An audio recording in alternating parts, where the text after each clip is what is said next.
Bernie Ecclestone has claimed Lewis Hamilton is no longer the fighter he once was and has made too many mistakes in his drive for a record-breaking 8th World Championship.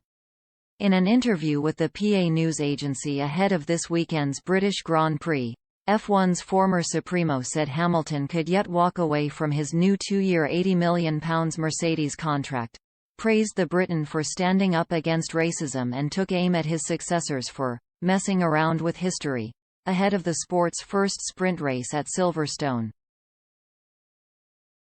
Hamilton will head into his home event on a 5-race winless streak, which leaves him 32 points adrift of Red Bull rival Max Verstappen. The 7-time world champion drove superbly to win 3 of the opening 4 rounds, but he fell off the road at a rain-hit Imola in April and threw away an unlikely win at last month's Azerbaijan Grand Prix when he fluffed his lines at the restart.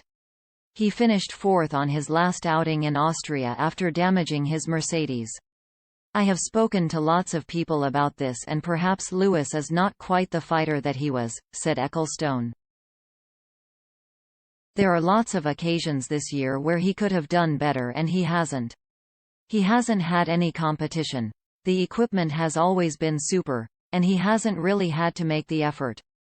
But now maybe he is thinking that he better take it a bit easier. At the beginning of the year I thought he would look to win the championship and then retire. But it appears not, even though I wouldn't rely too much on contracts. He can escape from that. He probably had a look at the clothing range and music but realized that it is not as easy to make money there as it is in Formula One." Last year, Hamilton labeled Ecclestone uneducated and ignorant, after the 90-year-old said in a CNN interview that, in lots of cases, black people are more racist than white people. Do they still speak? On and off, Ecclestone replies. The last occasion? Around the time of his support of Black Lives Matter, he continues. Lewis thought I was against it, but he was wrong because I know what he is trying to do.